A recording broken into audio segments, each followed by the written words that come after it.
Hey, Mike here. I just wanted to let you know that you can listen to Dark Poutine early and ad-free on Amazon Music, included with Prime.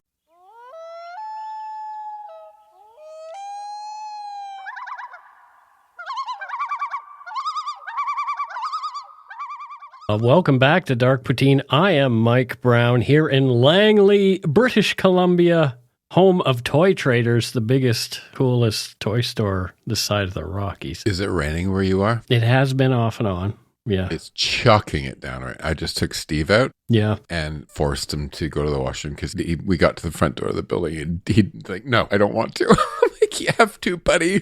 So this is Matthew Stockton. Oh, hi, everybody. You know who I am. This guy talking about Steve the Bulldog. You got to know who he is by now. All right, let's get to it.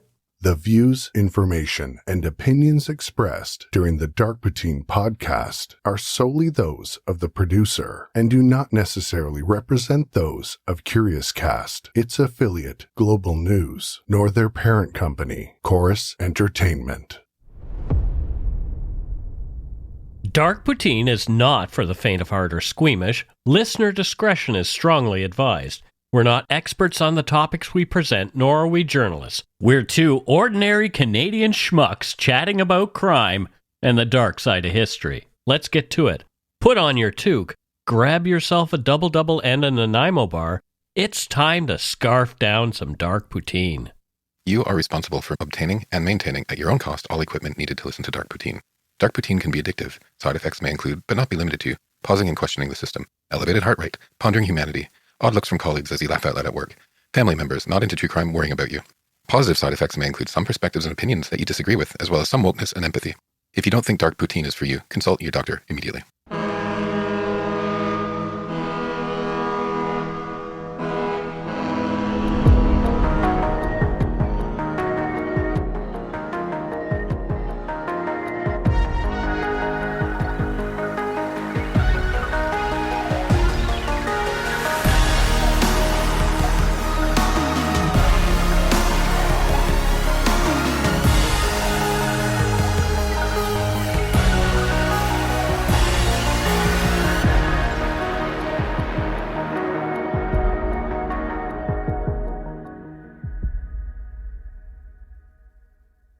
On the 17th of May, 1984, 48-year-old Beverley Anne Dyke was found brutally murdered in a wooded area near Moray Street and Saskatchewan Avenue on the edge of Winnipeg, Manitoba.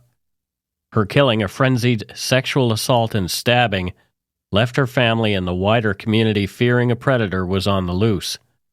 For years, detectives chased dead ends and even a dramatic prison confession, but the real killer remained a mystery. It would take more than 2 decades and a cold case DNA match to finally reveal who murdered Beverly and why. You're listening to Dark Poutine episode 405, Final Justice, the murder of Beverley Anne Dyke.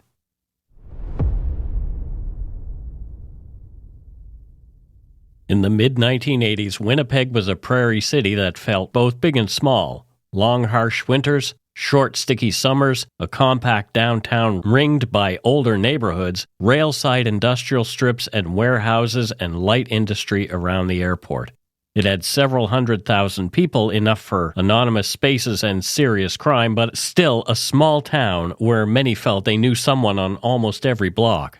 Wolseley, where Beverly Dyke lived, sits just west of downtown between Portage and Assiniboine, known for its pre-1930 houses, big trees, and a walkable grid. By the late 1970s and early 80s, it was nicknamed the Granola Belt, a slightly bohemian, politically active area where working-class families, students, and artsy types shared modest suites and rooming houses, the kind of place where someone like Beverly could blend into quietly. From her small Knappen Street suite, Vimy Ridge Park, a nearby strip of paths and trees, was a natural destination she often walked toward, while on the city's other face, the Moray Industrial Park near Moray in Saskatchewan, close to CFB Winnipeg, offered a very secluded maze of dirt tracks and narrow bush paths that locals used, but where, once you left the road, you were effectively out of sight. On an overcast spring evening in 1984, May 17th, A Canadian Forces corporal laced up his runners and headed into a strip of woods on the edge of Winnipeg, near the airport and Canadian Forces base, following a winding dirt paths locals used to get a bit of quiet. The city felt close, jets droning overhead, traffic humming on Moray Street, but in the trees it was just the slap of his shoes in the packed earth, his breathing, and the rustle of brush as he moved deeper into the bush. Partway through his run, he caught sight of something just off the trail, a pale shape in the undergrowth, lying too still, at an angle that didn't look like sleep and didn't look like someone just sleeping off a drunk. He did what many of us might do. He kept going, trying to tell himself it was nothing, that he was seeing things. But the image followed him home, needling at him until his wife said the words he'd been avoiding. You have to go back. So he did, turning his car toward the industrial park as the light began to fade, retracing his route along the narrow path into the trees. This time he left the trail, pushing through saplings and scrub, until he stood over the shape he'd tried to forget. At his feet was the half-naked body of a middle-aged woman lying on her back in the moss and leaves, her clothing shoved up, her legs exposed, her eyes frozen open in what one detective would later call stark terror. In that moment, on a quiet patch of ground just west of Moray in Saskatchewan, the corporal realized he was not looking at someone passed out in the woods, but the victim of a frenzied sexual assault and stabbing. The specific spot where the woman was found was reached by a dirt vehicle track that eventually narrowed into a footpath. Along that path, officers noted saplings snapped and broken, signs of a struggle or at least hurried movement, and a pair of woman's flat-heeled leather shoes lying on the path a short distance apart. Visions of those shoes in particular stayed with investigators. They were not tossed far into the bush, they sat near the head of the path as if their owner had either removed them deliberately or lost them while turning to flee. Deeper in, off the side of the trail, lay the woman's body in a clearing within the trees, far enough from the road that casual drivers would not see her, close enough that a jogger or someone else walking a dog could stumble across her by chance. One detective described the place as, quote, in the northeast corner of Winnipeg near the airport area, very secluded, end quote, yet with enough pedestrian traffic on the dirt and running trails that the body would not remain hidden forever. That duality, a place both connected and isolated, matters for this story. The crime scene is within city limits, just a short drive from the base and major roads, but the killer chose a pocket of brush where screaming, struggling, and a frenzied attack could unfold without attracting immediate help. Because darkness fell soon after the officers arrived, they couldn't fully process the scene, so they kept an overnight vigil beside the body. One investigator later called it eerie to sit in a dark forested area with no light whatsoever, waiting for sunrise so that identification and forensic teams could work, a choice that showed both respect for the victim and a need to protect the scene. From the defensive injuries apparent, investigators concluded that the woman had fought hard, raising her arms against a short, furious attack, and the mix of a sexual assault, undressing, and repeated stabbing marked the crime as especially violent. One a detective said stayed with him for years as the killing of, quote, a real innocent female who, quote, wasn't looking for any trouble, end quote. At first, though, she was nameless. No ID, no purse, no wallet, and no missing person reports for a local woman in her 40s, so detectives took the unusual step of publishing a morgue photo of her face in the newspaper, something a pathologist called uncommon but necessary when the usual fingerprint and missing person checks led nowhere. One of the people who picked up that paper on the way to work was the woman's son, Chris, who stared at the black and white morgue photo until it came into focus and he understood he was looking at his mother, Beverley Anne Dyke.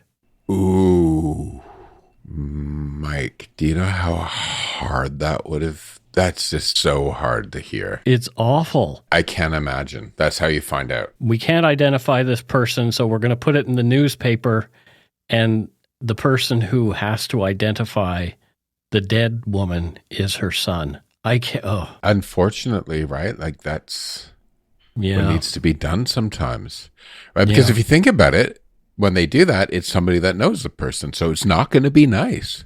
Mm-hmm. I just feel for Chris so much in this. It's just terrible. Yeah, and I mean, they still do it. Just this morning, I saw the West Vancouver police put composite photo created of a person who'd passed away, and they're asking if anybody knows this person. And they have very specific teeth. So, yeah, it's really interesting. But again, it's like somebody who knows that person is going to see and say, oh, well, that's what happened to her son. Oh, that's so sad. Yeah.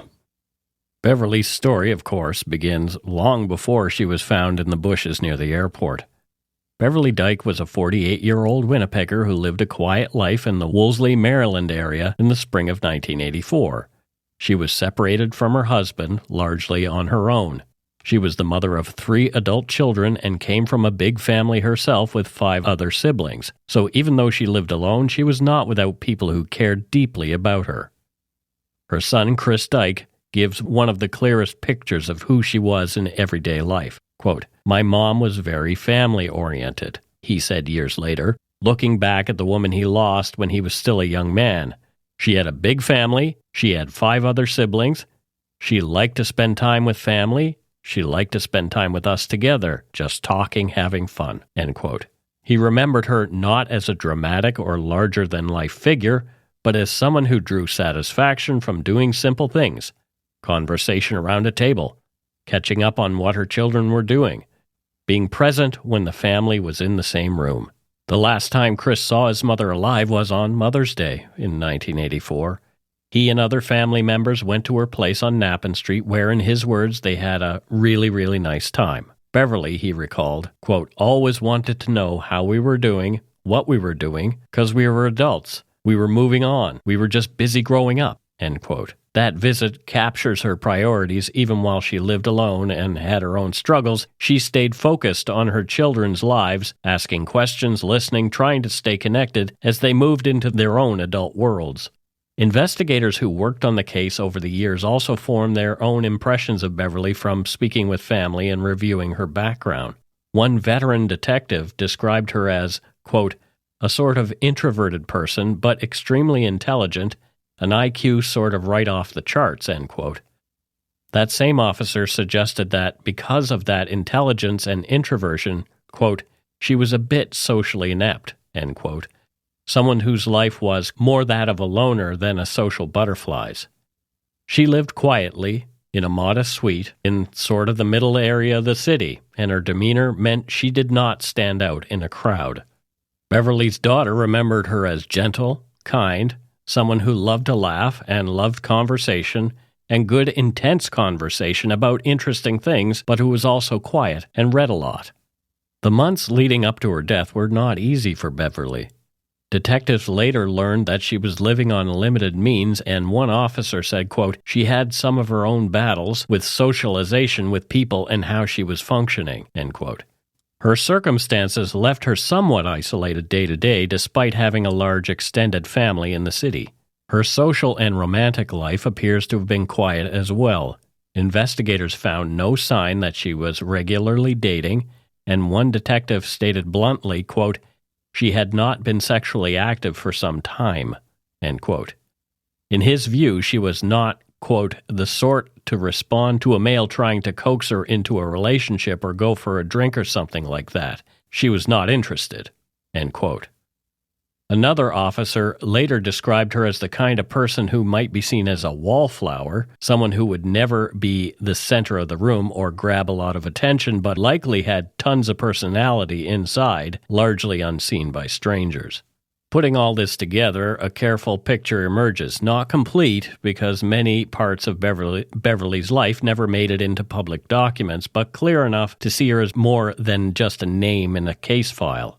She was a quiet, bookish woman in her late 40s, unusually bright, shy in company, and sometimes misjudged by strangers. These observations are important because they shaped how police later tried to understand how she might have crossed paths with the predator who took her life. Yeah, I think what strikes me through this whole thing is Beverly needs translation so often. What I mean by that is she was quiet, she was bookish, she wasn't like the type of person to get into trouble. Right. Just because somebody else is, maybe, right? Mm-hmm. We feel like we have to point that out and you know, and I don't want other people who get murdered who aren't bookish to feel, I don't want us to feel like, well, those people are less more important somehow, or more likely to be. Yeah. You know, and, you know, it sounds like she lived quietly without friction and without spectacle. And when something like this terrible happened to her, sort of, we're going to see in the script, I think some quiet followed into her investigation for a while there as well, you know? Absolutely. Yep. Yeah. The autopsy found at least 7 stab wounds to Beverly's chest and abdomen, 2 to her back, and defensive wounds to her arms, including one where the knife went, quote, right through the big bone of her arm and out of the other side, plus internal injuries to both lungs, the liver, and a kidney totally separated in the body, causing her to bleed to death. The pathologist described gaping wounds delivered with considerable force over her front and shoulder and calling it a vicious assault, while also taking vaginal, rectal, and oral swabs for serology and blood typing. About a week after Beverly's body was found, a man driving a tractor near Moray in Saskatchewan pulled off the road to relieve himself and spotted a large knife in a sheath on the ground. He drew it out, saw what looked like dried blood and a bit of flesh on the blade, wrapped it in paper towel, and took it home and called the RCMP, who handed it over to Winnipeg homicide detectives. Tests showed the blood matched Beverly's, but there were no usable fingerprints. The knife was photographed and logged as the likely murder weapon, and years later, its disappearance from police storage would become an issue in court over missing evidence. While the knife went to the lab, detectives canvassed Napan Street, talking with Beverly's landlord and neighbors about her habits and last sightings. A cyclist reported that on Tuesday, May 15th, he rode through the wooded area where the body was later found and saw a 4x4 truck and, separately, a small blue car in the bush. The truck's occupants, a young man and his mother, were identified and ruled out, but their account of the small blue vehicle driven in a suspicious manner by a man with a woman passenger stayed in investigators' minds. At roughly the same time, police already had their eyes on a very different kind of investigation, one completely unrelated, or so it seemed, a string of bank robberies in Winnipeg. The man they suspected and had under surveillance was 43-year-old Robert Joseph Kosiak, a career robber on parole, living at a Salvation Army halfway house at 205 Arlington Street. On the morning of May 17, 1984, the same day Beverly's body was discovered, surveillance officers followed him from the halfway house to a CIBC branch on Nahum Avenue, watched him go in and rob it, and arrested him as he came out with a gun in hand. Given his criminal record, his movements, and his proximity to the eventual crime scene, it did not take long for detectives on the Dyke case to ask whether their bank robber might be their killer. Surveillance officers had solid reasons to keep an eye on Kosiak. They'd seen him in the Moray, Saskatchewan area the day before Beverly's body was found, around noon to 1 p.m., parked in a Chevy Nova a few hundred yards south of Saskatchewan and apparently searching the ground, very close to where the knife appeared a week later. When detectives interviewed him at Stony Mountain after his May 17th bank robbery arrest, he claimed he'd gone there to meet a contact for a piece, another gun, and once he realized he was under watch, pretended to scavenge scrap before leaving, insisting he did hold-ups, not murders, and denying any part in Beverly's death.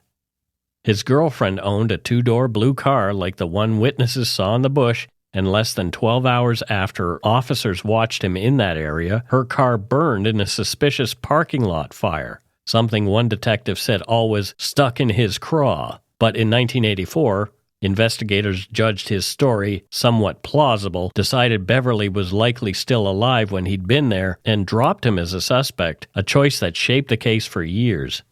By 1988, with that lead gone, the Dyke investigation was stalling when Winnipeg detectives heard Saskatchewan penitentiary inmate Leonard White was claiming he'd killed a woman in Winnipeg.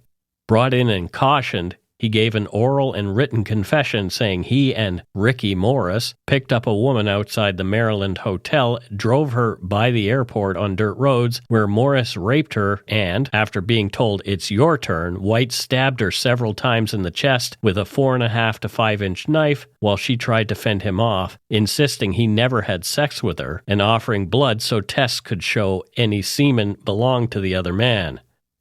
Some of this echoed Beverly's case, Maryland Street, near the airport sexual assault, stabbing, body in the bush, but he also claimed he cut her throat, got wound numbers and locations wrong, and named Whitewold as the Moray, Saskatchewan scene, with many right details already in the papers. Over time, detectives concluded his confession was unreliable and likely driven by a wish to stay in prison with a jailhouse lover. He was never charged in Beverly's death and was himself murdered in custody in 1999, leaving his story as a misleading detour rather than the breakthrough it first appeared to be. Once Leonard White was ruled out, detectives were almost back where they started. A brutal sexual homicide, a likely murder weapon, and no suspect they could put in front of a judge. One officer later said that after White, quote, there was very little information coming into the police department, and the case was dormant for some time. In 1998, as forensic work improved, Beverly's remaining vaginal and rectal swabs were tested and yielded a DNA profile of an unknown man, which was uploaded to the National Crime Scene Index. But for years, it sat there, without a match, and the file stayed on the shelf. Just what you were mentioning before there. Yeah, and this is the moment, the case hasn't collapsed, but it cools, right? And a cold case isn't evidence of nothing having happened. It's evidence of momentum draining away, right? And I think what I find really sad is, I've been watching some true crime on TV and lots of cold cases, and it just feels like, the machinery really slows down and it just runs without urgency. Right. That's the word that I was looking for too, yeah. And you get it, right? I saw an interview recently and somebody's saying, well, the police just at one point, they just stopped taking my calls. And then they go to the police officer or the investigators like, we had 50 other cases that were fresh that I needed to get into, right?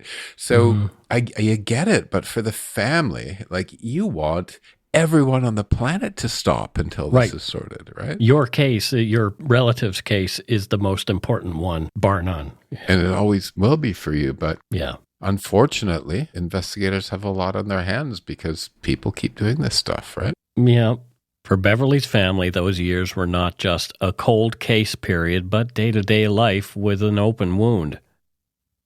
Her son Chris went on local TV begging anyone with information to come forward, and later said that in the 1980s, police, quote, weren't as customer-oriented, leaving the family with almost no updates and the feeling that nothing was moving at all. After the break, we'll talk about what finally shook the file loose.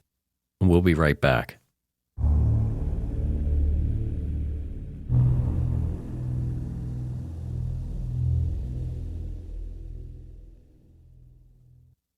And we are back, Matthew, at the halfway point. Yeah, I think what's striking is the case feels complete in a way, but completely unresolved at the same time. It feels like, okay, well, that's kind of maybe the end, right? We don't know where else we're going to go. And, and there's, nothing here is mysterious in a cinematic sense. We know who she was and how she died and how she fought. And, we know the investigation tried and failed and kind of went quiet. And, but okay, it petered out, but you're going, I want accountability, right? Yeah. When I was reading the script, I'm like, I know they got the guy because we don't do cold cases very often at all, but I'm like, I was just getting so tense when I read this script of, how long is it going to take for this family to understand what's happened to her, right? Yeah. It's about endurance right now for the family, not justice. Families have to go through endurance before they get to justice, and this is long endurance for them. Yeah. By the early 2000s, DNA profiling had advanced enough that police forces across Canada began revisiting unsolved cases, testing old exhibits that earlier techniques couldn't fully analyze. Winnipeg police created a dedicated cold case homicide unit in 2004. 2 detectives, including Sergeant Al Bradbury, took on historic murders and pulled the Dyke file from storage. Going back through autopsy reports, crime scene photos, and the earlier serology and DNA work, they confirmed semen had been found in Beverly's vaginal cavity and that a partial DNA profile developed in the late 1990s from preserved swabs was still viable. The profile had no name attached, but it was now sitting in the National DNA Databank waiting for a match. On February 17, 2005, in Hamilton, Ontario, career bank robber Robert Joseph Kosiak was convicted of a series of armed robberies and ordered to provide a DNA sample as part of his sentence. That sample went into the databank's convicted offender index. On March 21, 2005, the RCMP notified Winnipeg police that the unknown male profile from Beverly swabs matched Kosiak's DNA, a direct hit, linking him biologically to the semen inside her body, with one detective later citing the odds of 1 in 680 billion that it came from anyone else. A Winnipeg officer phoned Beverly's son with the news. Quote, "Chris, I've got some news for you. We have a hit. We have a positive DNA match."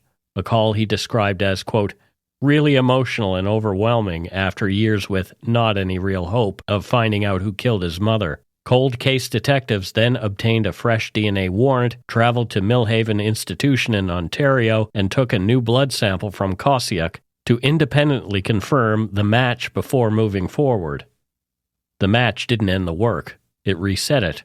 Detectives now had to show that the semen was connected to the murder itself, not some prior consensual encounter, and they went back through everything from 1984. Witness statements, surveillance reports, and physical evidence logs.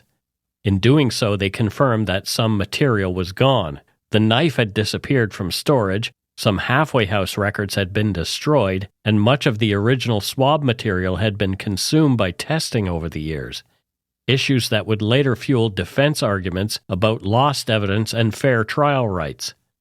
A judge eventually ruled that those losses were explained by time, storage practices, and the state of science in 1984 to 1998 did not justify stopping the prosecution, especially with the DNA match still available and testable.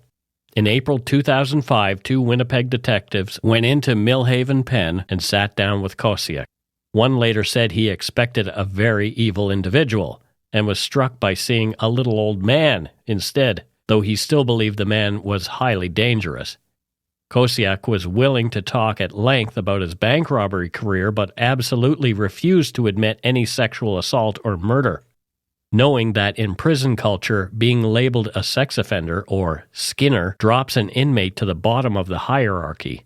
He went through old photos identifying people he knew, admitted to being in the Moray area in May 1984, but denied ever knowing Beverly or having sex with her. When shown a photo of the recovered knife, he said it looked like the type he carried, but quibbled about the hook at the end. After letting him talk, the detectives confronted him. How did his semen end up in Beverly Dyke's body? One recalled that he froze. He had no explanation. Then insisted the DNA was wrong, almost voodoo science, and maintained he had neither raped nor murdered anyone. From there, police and prosecutors built a theory of what happened on Tuesday, May 15, 1984, based on witness accounts, geography, and medical evidence. According to the cold case team and later appellate rulings, Kosiak, driving his girlfriend's small blue car, encountered Beverly near Vimy Ridge Park, close to her Napan Street home, engaged her in conversation, and through some ruse persuaded her to get into the car. He then drove her out to the semi-secluded bush near Moray Street and Saskatchewan Avenue, an area he already knew from his criminal activity. At or near the top of the path where the vehicle track narrows, Beverly realized the danger. Her flat-heeled shoes were later found there, and detectives believe she fled down the path in panic with him right behind her. In their account, he caught her, sexually assaulted her, and stabbed her repeatedly in a very short, violent burst, no more than a 10-minute act, as one investigator estimated. Before leaving her half-naked body in the bush and discarding the knife nearby, where a passerby would find it days later, the body was discovered on May 17th by the running corporal. Medical evidence became crucial in tying the sexual assault directly to the killing. The chief medical examiner testified that he had not needed to insert the vaginal swab far to collect the semen, which suggested recent intercourse.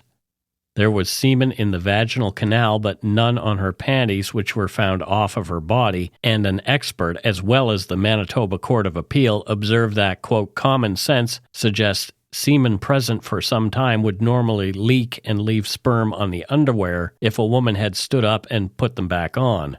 The defense pointed to literature showing non-motile sperm can remain in the vagina for 4 or 5 days, arguing that the intercourse might have been earlier and consensual.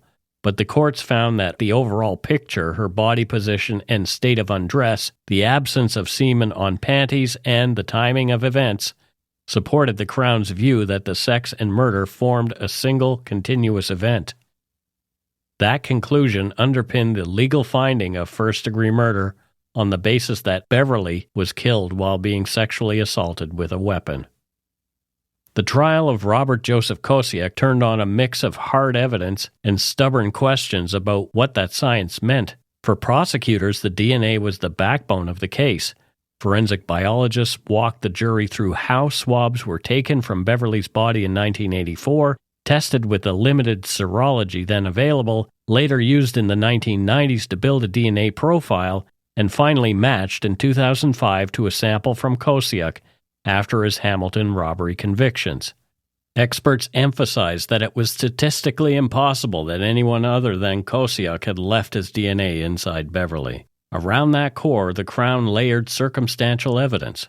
Kosiak's presence in the Moray, Saskatchewan area on May 16th, apparently searching the ground, his arrest for bank robbery the day Beverly's body was found, the suspicious burning of his girlfriend's small blue car, his long record of robberies, the recovered knife resembling the blade he admitted to carrying, and above all, his inability to offer any coherent explanation for why his semen was inside Beverly's body. The defense didn't try to deny the DNA. Instead, they attacked what they saw as gaps and unfairness.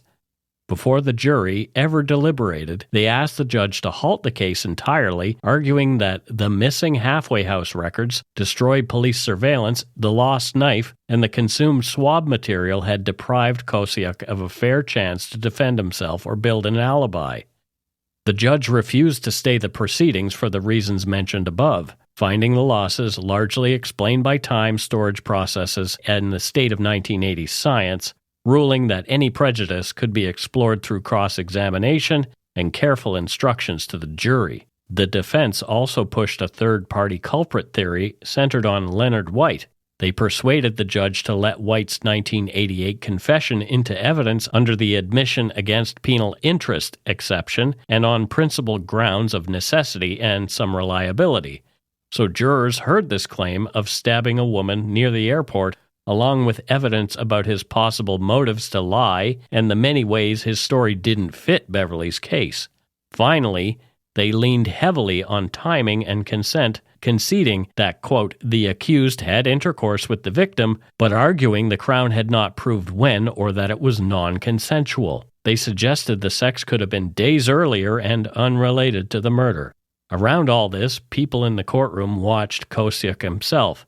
Beverly's son Chris later remembered him sitting stone-faced throughout, showing no signs of remorse, speaking out only once to object a piece of evidence before the judge threatened him with contempt and he fell silent again. Detectives testified that he was the sort of institutionalized robber who would never admit to a sexual offense because of prison culture, not someone likely to have a last-minute come-to-Jesus moment, and one bluntly called him, quote, an evil son of a bitch. Yeah.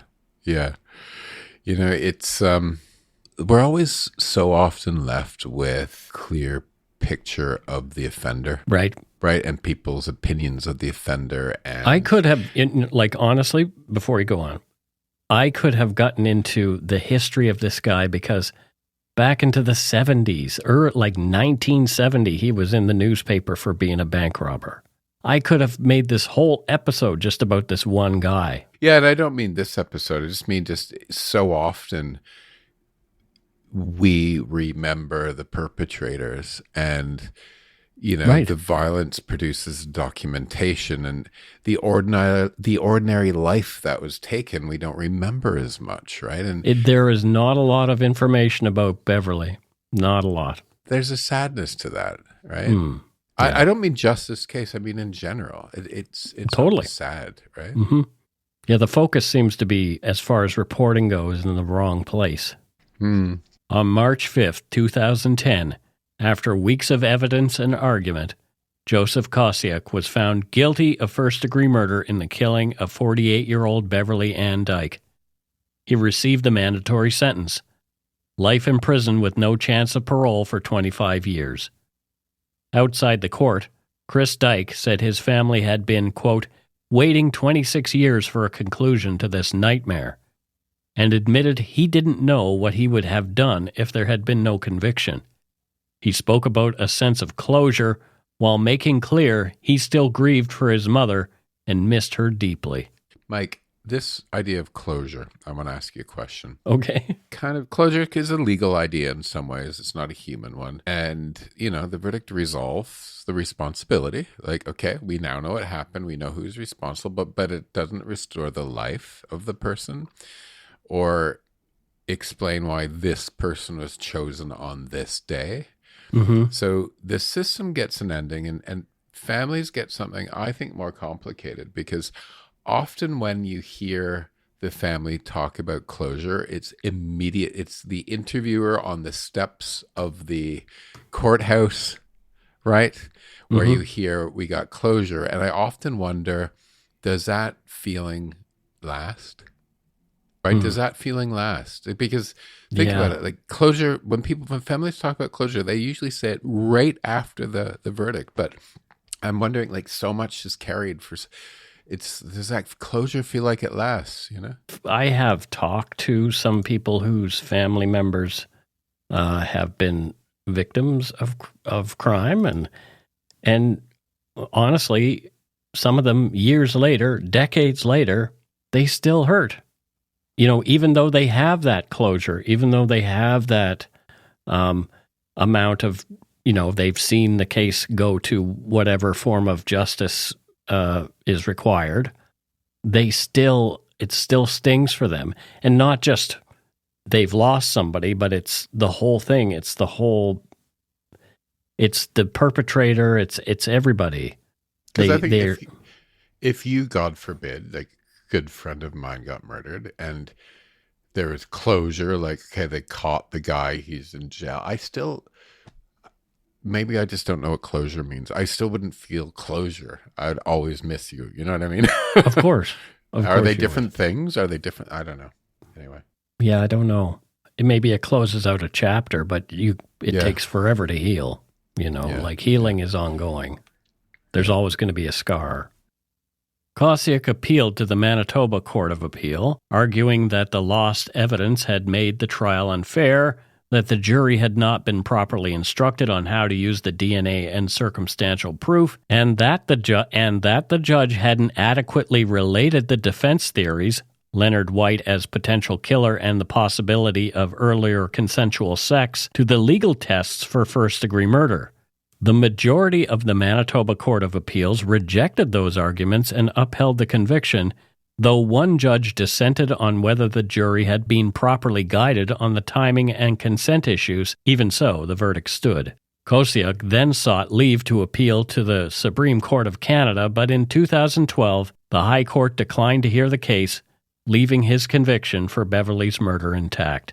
Beverly's strongest, most lasting connections had been to her 3 children.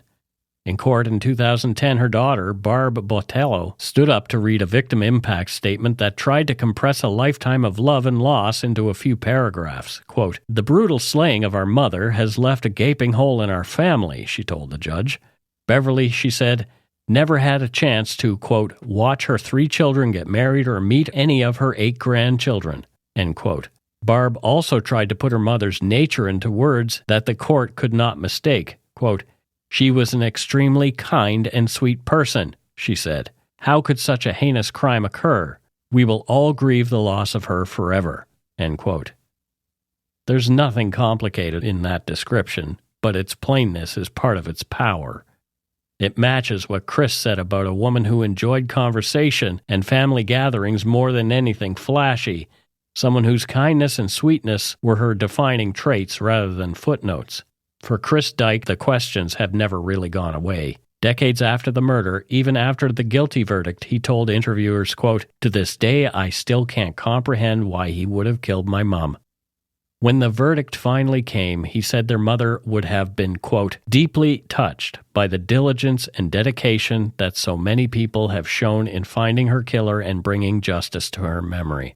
Those words underline that for her children, Beverly's identity is not bound up in the horror of her death, but in the love and care she showed for them. And that's it for Dark Poutine episode 405, Final Justice, the murder of Beverley Anne Dyke.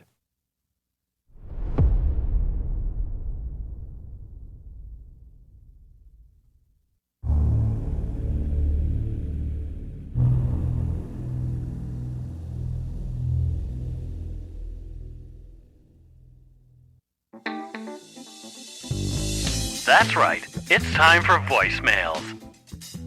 You can leave us a message at 1-877-327-5786 or 1-877-DARK-PTN. We'd love to hear from you. Let's see who called us this week. Alrighty, it's time for our first voicemail. Matthew, let's have a listen. Hello, my name is Lori. I'm calling from Alberta, and I just finished listening to your Black Friday episode with the Edmonton tornado. I wasn't very old when it happened, but I do remember my parents and maybe myself recalling the sky being green. They live, and I grew up about 150 kilometers south of Edmonton in a small town called Bashaw, and the green sky, the green clouds was something that stood out, as well as during the Pine Lake tornado. Again, we were to the west of that. The green clouds that come with the big tornadoes, that's something that I'll always remember for any of the tornadoes. So I just thought I would give you a call and just add that to the story. Have a great day. Go shit in your hat. Bye. Thanks, Lori. Just makes me afraid to go live on the prairies because Lori remembers more than one tornado of note. You know, just bonkers. Green sky. I wonder what it was that would turn the sky green. I guess maybe she was in Oz and she didn't realize. It could have been. Yeah, I doubt that. Did Oz? No, the witch was green. The sky wasn't. But anyway. Yeah. Well, the sky wasn't it black and white at first, and then it turned into a color. What do you think Lori does there in Alberta, Matthew? Well, I think because of her experience, she puts those little plastic balls into oil drums and drives a pickup truck and tries to get into the center of a twister and release them so she can measure. Like Bill Paxton's character. Yeah. In Twister. She's a twister researcher. I don't know what they're called. Okay. Well, if you're, that's kind of the storyline of Twister. You remember one of the characters saw a twister when they were a kid and emotionally it impacted them and they became... And that's exactly what happened with Lori. There you go. Well, Lori, stay safe as you're doing what you do. As you're twister chasing. Twisting by the pool, apparently, like Dire Straits. We do have one more here. Let's have a listen. This guy looks like he's from Lost Wages. Viva Lost Wages. Hello, Mike and Matthew. This is Robert checking in from Las Vegas, Nevada. Love your show. Have watched hundreds of the episodes. Can't wait to listen to more. I'm a wannabe Canadian because our leader is just shit in a hat, if you know what I mean. Anyway, guys, continue. Good luck to you. Bye-bye. Thank you, Robert. Thank you, Robert. Remember the fun we had in Las Vegas? We did have some fun in Las Vegas. Yeah, we went. We also drove out to Area 51, which was a blast. We had a Where really you good time. misbehaved. Where I misbehaved. You'd think that. I bet everyone would think that I would be the one who misbehaved, but you're the one who misbehaved. Well, you know, I play the straight man on the show, but I'm not exactly. Interesting. I play the gay man on this show. Well, yeah, maybe I'm not as straight as some people seem to think I am. Anyway, that was great. I think someday I'd like to travel back to the US and see some more of it. Yeah. Not right now, but someday. Yeah, not right now. I'm okay with not going right this moment. I let my Nexus card lapse because, you know, I'm not crossing the border right now, so I really don't need it. A little bit too topsy-turvy for our liking. Yeah. Wait till things calm down. Yeah. All right. I think that was a good response to that. Oh, what do you think Robert does there in Las Vegas, Matthew? He's a croupier. What's a croupier? The guy that works on the guy that works on the tables. He works on the tables, so he's like a dealer, a card dealer at the. He's casino? He's in charge of the croupier's in charge of the gambling table. Okay, I didn't know that. I didn't know that specific name. Oh, there you go. While gathering and paying out money or tokens. Interesting. It's also an assistant chairman at a public dinner. So maybe he does both. Yeah. I think he's an assistant chairman at a public dinner and is a croupier in the Treasure Island. Does it still exist? Yeah, it does. That's where the first time I went to Vegas, that's where I stayed. That's old school. It is pretty old school now. Anyway. That's it for this week's voicemails. Again, you can leave us one at 1-877-327-5786 or 1-877-DARK-PTN. We'd love to hear from you, even if it is just to say hi and to tell us to go shit in our hats. If you're stumped for what to chat with us about, a quick story is welcome. All right, we do have one Donut Money donor this week, and it's our friend Jennifer Hesse again. She says, just a quick thank you for being my soundtrack through so many random turns in my life. Today I'm flying down to see Guess Who, Matthew? Styx in Las Vegas. Yep, another Gowan-related trip. So there you go. Thanks, Jen. So, yeah, we know what Jen does. She's a teacher, administrator, educator. We love Jen. Yes, we do. She's great. Jen's an honorary Canadian for me.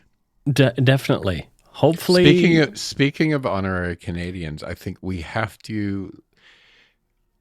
I am not a starfucker celebrity, but Catherine O'Hara. Died today.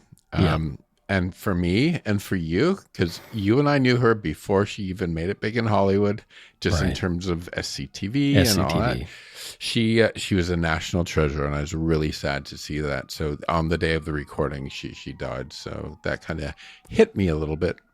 Yeah, I mean, there was Beetlejuice, there was Schitt's Creek, Home Alone. I guess we could even say that her reference to one of her characters in our Home Alone episode was here on this show. So that's how big, that's how impactful she was to us anyway. I mean, she's a national treasure. Like she was hilarious. Eugene Levy, John Candy, these are Canadian comedy giants, right? Mm-hmm. Yeah. Anyway, I just wanted to call that out. Thanks to all our patrons and Donut Money donors, past and present, for your generosity. It helps to keep the show going. You can become a patron of Dark Poutine at patreon.com/darkpoutine. For a one-time donation, you can send us donut money via PayPal or interact using our email address, darkpoutinepodcast@gmail.com. If you don't already subscribe to the show, it would mean a lot if you did. You can easily find Dark Poutine on Apple Podcasts, Spotify, or wherever you listen to your favorite shows. If you haven't gotten yours yet, my 2 books are available to order via links on the Dark Poutine website or anywhere fine books are sold.